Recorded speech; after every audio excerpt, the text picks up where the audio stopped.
इस समय दुनिया में सबसे तेज सड़क बन रही है। कौन है मंत्रालय का मंत्री? गडकरी।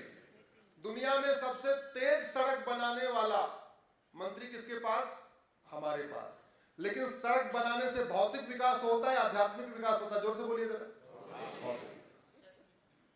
मिनिस्ट्री ऑफ इंडस्ट्री जो काम करती है उससे भौतिक विकास होता है या बाकी विकास होता है? भौतिक विकास। एयरपोर्ट बनाने से भौतिक विकास होता है या नैतिक, चारित्रिक, आध्यात्मिक विकास होता है? भौतिक विकास।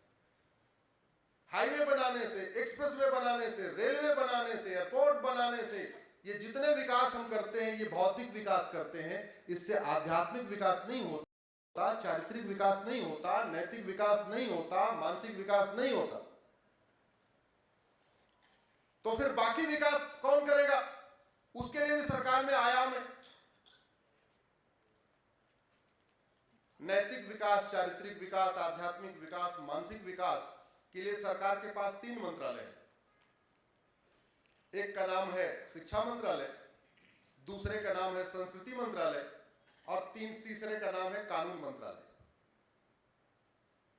भारत और जापान, भारत और सिंगापुर, भारत और अमेरिका, भारत और न्यूजीलैंड में अंतर यह है कि वहां का शिक्षा मंत्रालय, वहां का कानून मंत्रालय और वहां का संस्कृति मंत्रालय भी बहुत अच्छा काम कर रहा है।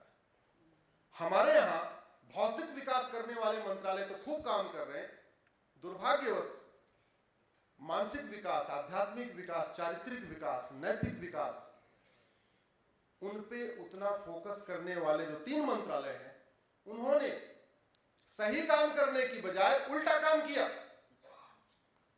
गाड़ी ले जानी थी कहीं और, ले गए कहीं और। उदाहरण के लिए सबसे पहले भी वंदे मातरम हुई। वंदे मातरम के ऊपर मेरी पीआईएल है। पूरा का पूरा आजादी का मूवमेंट, फ्रीडम मूवमेंट किस पे हुआ? वंदे मातरम, भारत माता की जय।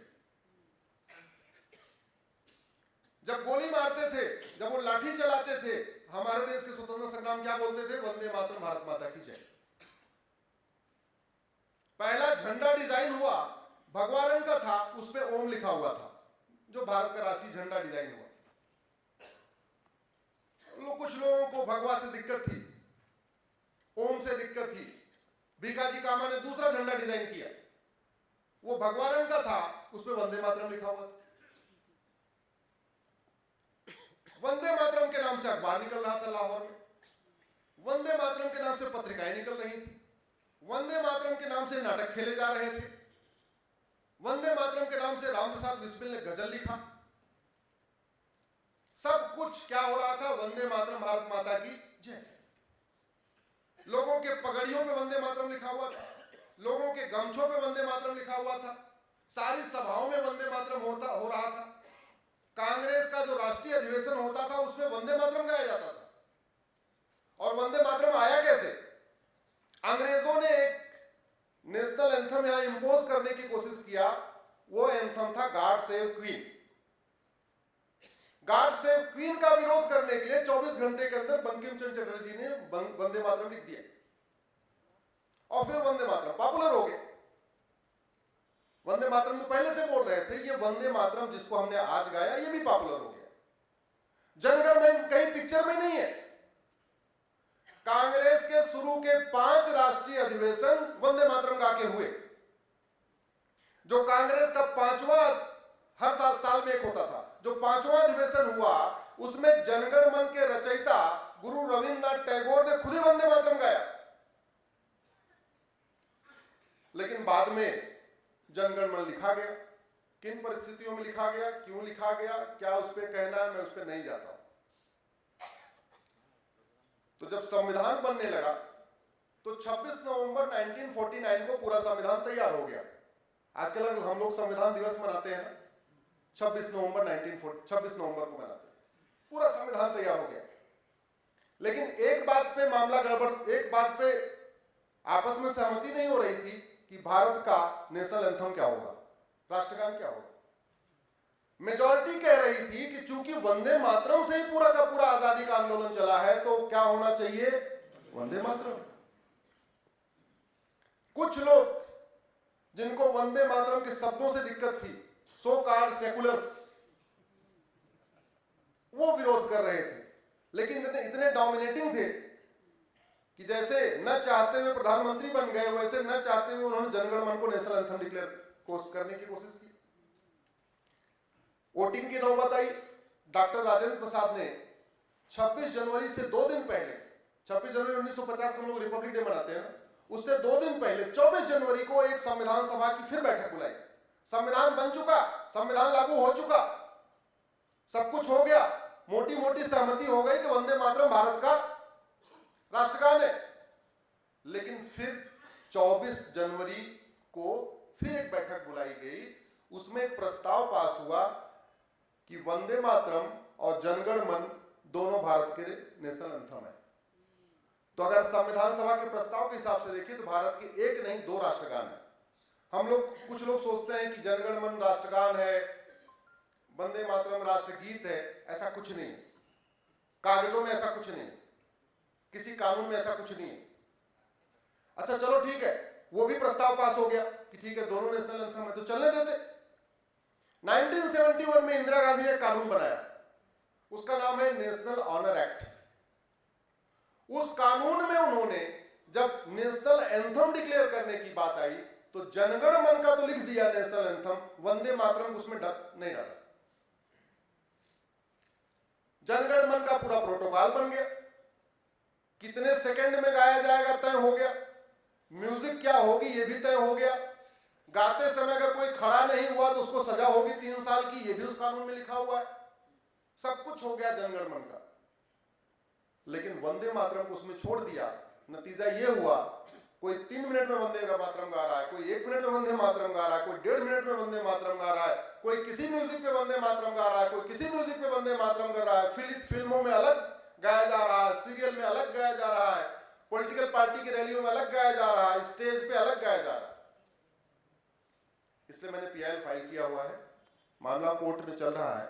हमने तो इतना कहा है कि 1971 वाले जो कानून है इसको बदल के कम से कम वंदे मातरम का एक प्रोटोकॉल तो बन जाए, म्यूजिक तो तय हो जाए। कोई अपमान करे, कोई इंसल्ट करे, कोई न खड़ा हो, तो जो प्रावधान जनगण मन के लिए है वो प्रावधान कम से कम वंदे मातरम के लिए तो होना चाहिए। होना चाहिए कि नहीं होना चाहिए? अपने पीआईएल के माध्यम से मैं यही काम करता हूं। जितने संसद में महापाप हुए हैं, जितने संसद में भारत के खिलाफ धोखा हुआ है, जितने संसद में देश के साथ गद्दारी की गई है, संविधान की शपथ लेके वेतन भत्ता गाड़ी बंगला लेने वाले सांसदों ने जो देश के साथ गद्दारी किया है, मैं उसी गद्दारी के खिलाफ लड़ रहा हूं। क्योंकि सांसद नहीं हूं कि मैं संसद में इस बात को उठा पाऊं, तो मैंने फिर सुप्रीम कोर्ट का रास्ता तय किया, इंजीनियरिंग की नौकरी छोड़ी, आ गए सुप्रीम कोर्ट, और तब से पिछले 20 वर्ष से ही काम अपना चल रहा है।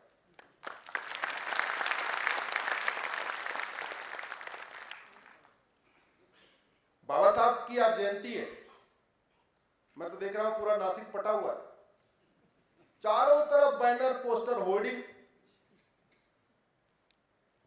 सब माला पहना रहे, इधर वाले भी पहना रहे, उधर वाले भी पहना रहे, उत्तर वाले भी माला पहना रहे, दक्षिण वाला भी माला पहना रहे, पूरब वाले भी, पश्चिम वाले भी। लेकिन बाबा साहब चाहते क्या थे, इस पे कोई बोलने के लिए तैयार नहीं है। जब भारत में ऑफिशियल लैंग्वेज की बात आई कि भारत की राष्ट्रभाषा क्या हो, तो गांधी जी चाहते थे जब जिंदा थे कि भारत की ऑफिशियल लैंग्वेज हिंदी होनी चाहिए, क्योंकि भारत में लगभग मेजॉरिटी इसको जानती है, लिखती है, इसको पढ़ती है। दक्षिण के कुछ लोग इसका विरोध कर रहे थे। भारत की राष्ट्रभाषा संस्कृत होनी चाहिए, ये बिल, ये प्रस्ताव बाबा साहब अम्बेडकर ने संविधान सभा में पेश किया, और उसके पीछे लॉजिक भी दिया था। 2 लॉजिक दिया उन्होंने। पहला, उन्होंने कहा इससे एक तो ये होगा, उत्तर दक्षिण का झगड़ा बंद हो जाएगा, हिंदी गैर हिंदी का झगड़ा बंद हो जाएगा, क्योंकि तमिलनाडु और उधर वाले हिंदी का थोड़ा विरोध तो कर रहे थे, संस्कृत का विरोध नहीं कर रहे थे। सच्चाई तो यह है कि साउथ में सारे नाम संस्कृत में ही होते हैं। जैसे उत्तर भारत में जहां जहां मुगलों का राज है, वहां जो गांव होता है उसका नाम पुर होता है, रामपुर, श्यामपुर, ऐसे होता है। दक्षिण भारत में रामपुरम, मछलीपुरम, मछलीपट्टनम, रामनाथपुरम ऐसे नाम होता है, लास्ट में मां होता है संस्कृत के उसमें। दक्षिण भारत में सबसे ज्यादा, चाहे महिला हो पुरुष, नाम उसका संस्कृत में होता है, लास्ट में इस तरीके से कुछ रखा जाता है। दुर्भाग्यवश आज की डेट में बाबा साहब की बात करने वाले, संविधान की बात करने वाले उसमें भी तैयार नहीं हुए। बाबा साहब का प्रस्ताव गिर गया। बाबा साहब चाहते थे कि जब देश आजाद हुआ है और विभाजन मजहब के आधार पे हुआ, एक बाबा साहब की किताब है पार्टीशन ऑफ इंडिया, उसको आप लोग पढ़िए। उनका यह कहना था कि ये विभाजन को मैं तब एक्सेप्ट करूंगा जब मजहब के आधार पे अगर ये डिवीजन हो रहा है, पाक नापाक के आधार पे हो रहा है, तो सारे पाक उधर चले जाएं, सारे नापाक इधर है। भाई जो उस समय थ्योरी दी गई थी, ये तो दी गई थी, हम पाक है, ये हिंदू नापाक होते तो पाक नापाक एक साथ नहीं रहते, हम पाक है, हम अपना पाक स्थान बनाएंगे। पाकिस्तान का मतलब पाक स्थान, वो नाम इसलिए पड़ा। तो बाबा साहब ने कहा जब तुम पाक स्थान बना ही रहे हो तो इधर के जितने पाक है सारे पाक उधर चले जाए, और जितने उधर के नापाक है वो सारे नापाक इधर आ जाए। लेकिन वो भी नहीं चल पाई। बाबा साहब ने बड़े तरीके से संविधान में एक आर्टिकल डाला, वो आर्टिकल 13 है। दुर्भाग्यवश उसमें कभी चर्चा नहीं होती, न संसद में चर्चा होती, न विधानसभा में चर्चा होती। आर्टिकल 13 ये कहता है आज के दिन मतलब 26 जनवरी 1950, जिस दिन संविधान लागू हुआ, आज के दिन भेदभाव पैदा करने वाले सारे नियम कानून खत्म, मजहब के आधार पे बने सारे नियम कानून खत्म, मजहब के आधार पे बने सारे बोर्ड ट्रिब्यूनल खत्म, मजहब के आधार पे जितनी चल रही थी सिस्टम वो सारे खत्म। बाबा साहब का कहना था विभाजन हो गया है, अब देश में न मजहब के आधार पे नियम चलेगा, न मजहब के आधार पे कानून चलेगा, न मजहब के आधार पे कोई बोर्ड होगा, न मजहब के आधार पे कोई ट्रिब्यूनल होगा, न मजहब के आधार पे कोई योजना होगी, न मजहब के आधार पे कोई लोन होगा, न मजहब के आधार पे स्कूल होगा, न मजहब के आधार पे कॉलेज होगा, न मजहब के आधार पे वजीफा होगा, कुछ भी मजहब के आधार पे नहीं होगा। और आप संविधान को उठा के देखिए, आर्टिकल 13 यही कहता है, आर्टिकल 14 कहता है equality before law, equal protection of law, article 15 कहता है जाति भाषा क्षेत्र के आधार पर कोई भेदभाव नहीं करना, आर्टिकल 16 कहता है सबको समान अवसर देना, आर्टिकल 19 कहता है सबको लिखने पढ़ने बोलने की स्वतंत्रता है, आर्टिकल 21 कहता है सबको सम्मान के साथ जीवन जीने का अधिकार है, आर्टिकल 15 कहता है फ्रीडम ऑफ रिलीजन है। जो भी सिस्टम दिया उन्होंने कहा कि अब मजहब के आधार पर नहीं होगा, सबके लिए होगा, यानी जो भी नियम कानून होगा वो एक देश एक विधान होगा, अलग अलग नहीं चलेगा।